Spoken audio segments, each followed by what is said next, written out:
So, this is the diode pack. The diode pack has got 9 diodes. Let's take a look and see if we can count them here. Okay, there are 3 tiers, T-I-E-R-S, 1, 2, 3, and each one of these tiers has a diode connected to a different plate. Here, this middle diode's connected to the top plate. This connector's gone to the second plate. This diode's gone to the third plate. Right? This is not a Lucas alternator pack. This is a replacement alternator pack. The Lucas ones had the smaller diodes in them. Each one of these diodes allows electricity to pass only in one direction. So we can test our diode pack with a test light, and because there are 9 diodes, and because the electricity can only pass in one direction, we have to make 2 tests, this way and that way, on each diode. So there are 18 individual tests, but it goes pretty fast. So we're going to take our test lead here.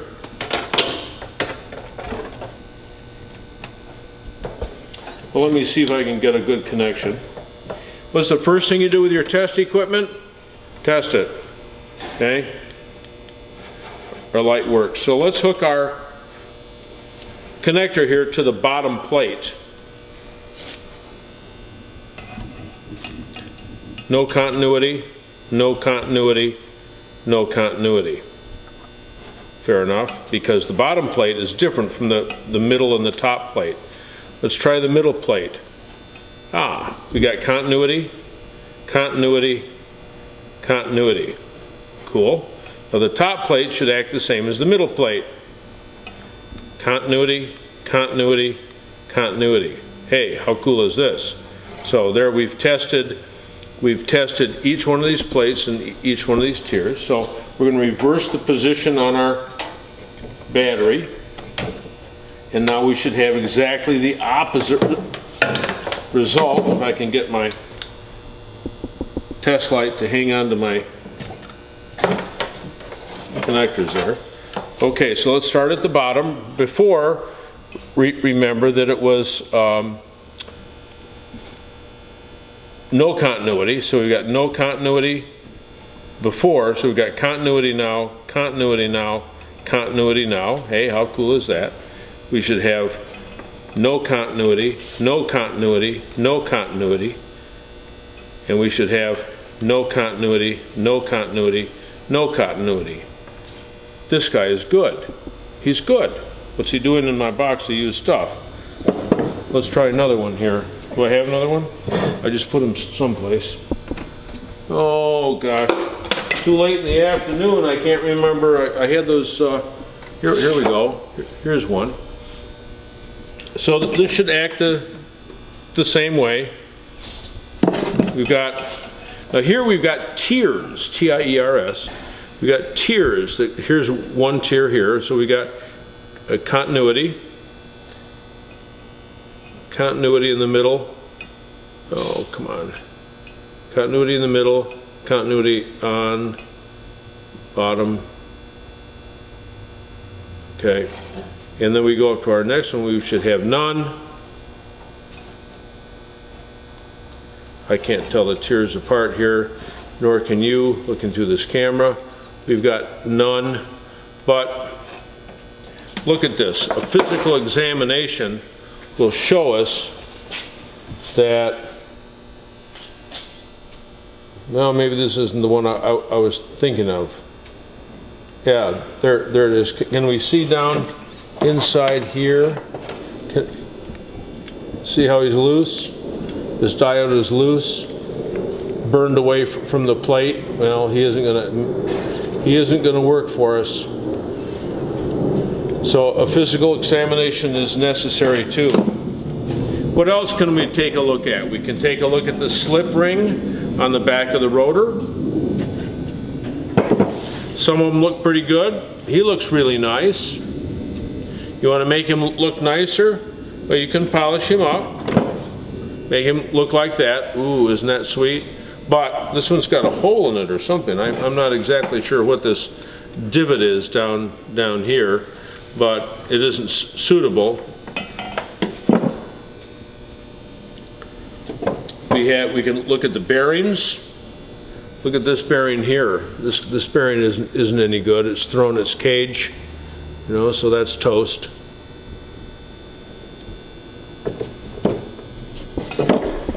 Let me take an opportunity now to draw on the board what's really going on. So with my handy dandy marker, I'm going to make the three plates from our diode pack, and I'm going to show that we have continuity in this direction, but not in this same direction. We're going to hook these guys all together, and we've got another set of diodes here. These are the tiers. So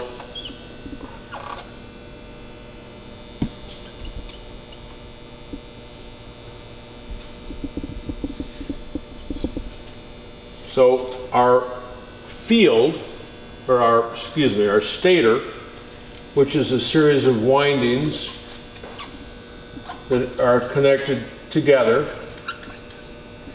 Each of these is connected to one of these tiers, and when the positive charge comes through, when the plus charge comes through, it'll come down into this plate, down into this plate. This is our power plate. This is our field plate. This is our negative plate. Comes out here, but it can't come down here because the diode going in the opposite direction. Then when this goes plus, it does the same thing. When this goes plus, it does the same thing here. When it goes minus, then the power moves up, back up here, and back down the wire. Because remember, in three-phase, there's one phase. I can't do this probably too well. And so we get a lot of stuff. There's three-phase electricity, and what we're doing is chopping off the bottom, and so we get all these humps on the plus side. If we're looking at the plus side instead of the wave, we're chopping it all up, and that's what these diodes do. If you remember your Wheatstone bridge from your physics class, these are three-phase Wheatstone bridges. So we've got our rotor, which is spinning down here, and he's just a winding, and he's connected to our field plate up here, and this is connected to our regulator, which we're going to put an R, and the other side of the regulator is ground. And we've got some sensing wires that come off the regulator. They test, they're sensing the output plate here. Maybe they're sensing some other stuff too, depending on the type of regulator. And this thing is shutting on and off all the time. You might say, well, geez, if this is so cool and regulators are so simple here and alternators are so inexpensive to make, why did it take them so long to do it? But remember, this is rocket science. Putting that great big control box from the generator into something twice the size of a USPS postage stamp at almost the same price. You know, this is rocket science stuff. So it took a while to come up with all those Zener diodes.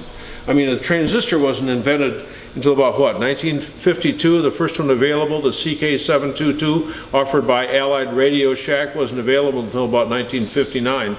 So this is pretty modern stuff. So this is it. Our ignition warning light, which I realized I failed to explain in the other video, comes off our field here, and here's our ignition warning light, and that works the same as here's our key switch, and this comes down. Here's our battery down here with our negative terminal. I wish I could use all the right colors and all that kind of stuff, but you know, that's too much. Here's our power output, you know, and that is connected down to our plus terminal.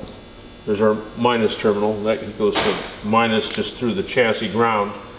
So when we turn the key on, the electricity flows through this light, through this front plate, and grounds out, and the light comes on. But as soon as the alternator starts spinning, then the voltage on this plate and the voltage at this plate are the same, and so we've got the same voltage coming in opposite directions into the light, so the light winks out. So what goes wrong? What goes wrong with the alternator? Well, I started to show you here. The bearings can go bad. You know, that's easy. The bearings go bad. The slip rings can get disconnected from the rotor. There's some soldered connections. Those can get disconnected. The field windings can break. If we take our test light here, we can assure ourselves that this, I've got to do this in some manner here, but see, here's our test light. So we know the windings are okay, and we're sure it's not grounded. Okay, so this field is okay. Maybe the stator's gone bad. Very, very rare, but the stator is common. All these windings are common to each other. These are all connected to each other. Remember, they're all connected here. So if I'm testing here, I can sure get to here. And it's not grounded. Okay. We've already talked about this guy in the test that you can take, you know, to test the diodes, the 9 tests, and we are left with the magical regulator. So if everything else tests out okay, the regulator's bad. If the diode pack is faulty, which is almost always the trouble, then change him. But remember, the diode, the regulator might be bad also. You don't know. You can always buy these things at Pet Boys, Napa. Sometimes they come with a lifetime warranty. You'll make money on that, let me tell you, when you can find it. My personal experience is that most of the rebuilt alternators aren't very good. But if they come with a lifetime warranty, you just keep taking them back, and they'll keep providing you one that does work. Now, I want to take a moment and show you the different ways that you can hook up the regulator, because this is really, really the essence of rebuilding the back of your alternator. So the very earliest, not 68, 69 and newer, there is a orange lead that goes from the field plate up here down to the top brush. Then there's a yellow. I don't have a yellow marker, so we're going to use brown. Okay, and so that comes down to here. That's really yellow. And then we have a green wire that comes from the second brush down to the regulator. And the regulator was grounded with a screw to the case. What else goes red, yellow, green? A stoplight. Okay, so you can remember how to wire this. Red, yellow, green. Pretty easy. Then it starts to get more complicated. Maybe we add a sensing lead, which is truly red. This one's really orange. I don't have an orange marker either. But the red lead comes from here and comes down to the regulator. And then we have an intermediate spade terminal up here on the late ones, an intermediate one. It comes over here, and this one's white. I don't have a white marker, but I will show that with a black, so that's really white.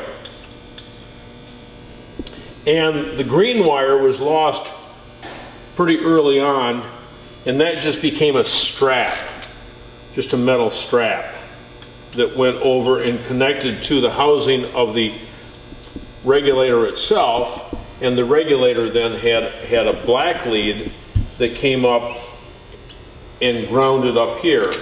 Let's take a look at these guys. My cameraman's going to come in pretty closely. So here we go. Here's our, well, there's, get that out of the way. Here's our red wire. It isn't really red, it's sort of orangey. Here's our yellow wire. Here's our green wire, but he's not green anymore, he's a strap. Here's our red lead that comes off the output. Okay, and then if we have this type of, well, let me find my correct, here we go. If we had this type of diode pack up in here, this is where our white sensing lead would go back to here. So that's it, red, yellow, green, white, maybe a red. Then we got a surge device again, which is up here connected to ground, and then we got our capacitor, which comes off our output lead. So with this little bit of information, you may be able to take out the back of your alternator and fix it. I was downstate Illinois years ago, and one of the guys in our group went to start his MGB, turned on the key, you know, started it up, the idiot light did not go off. Oh my gosh, what was he gonna do? You know, here's miles from home and his alternator packed up. I didn't have any tools, but we got the alternator off. I guess we had some tools. We took the back cover off, and the only thing I could do was disconnect the surge device, which I did, and that was what had shorted out. His ignition warning light then was working correctly. The alternator is charging, and it's still sort of mysterious how I figured that out. I didn't figure it out. I did the simplest thing I possibly could and fixed it right on the road. You can't fix most of these on the road because you got to solder the wires. You got to solder the wires from the stator up here to the diode pack. If you want your alternator fixed correctly, you can send it to me. Sounds like I know what I'm doing, and I do. Or you can buy one, you know, for $39.90. I can't sell you one for $39.95. The best you can get out of here for is about $100. There are new ones now. The major suppliers sell the new alternators. They're Lucas. Take the plug. They're just great. When they fail, you got to find an alternator shop to fix them, because none of the stuff I've told you here today applies, because they're wired very differently in the back end. If you want to be really cool, you can get a Saturn alternator. It's a 100 amp alternator. I mean, the best that the 18 ACR will do is about 40, I think, 40 or 50 amps. You can get a Saturn alternator. Oh man, is that cool or what?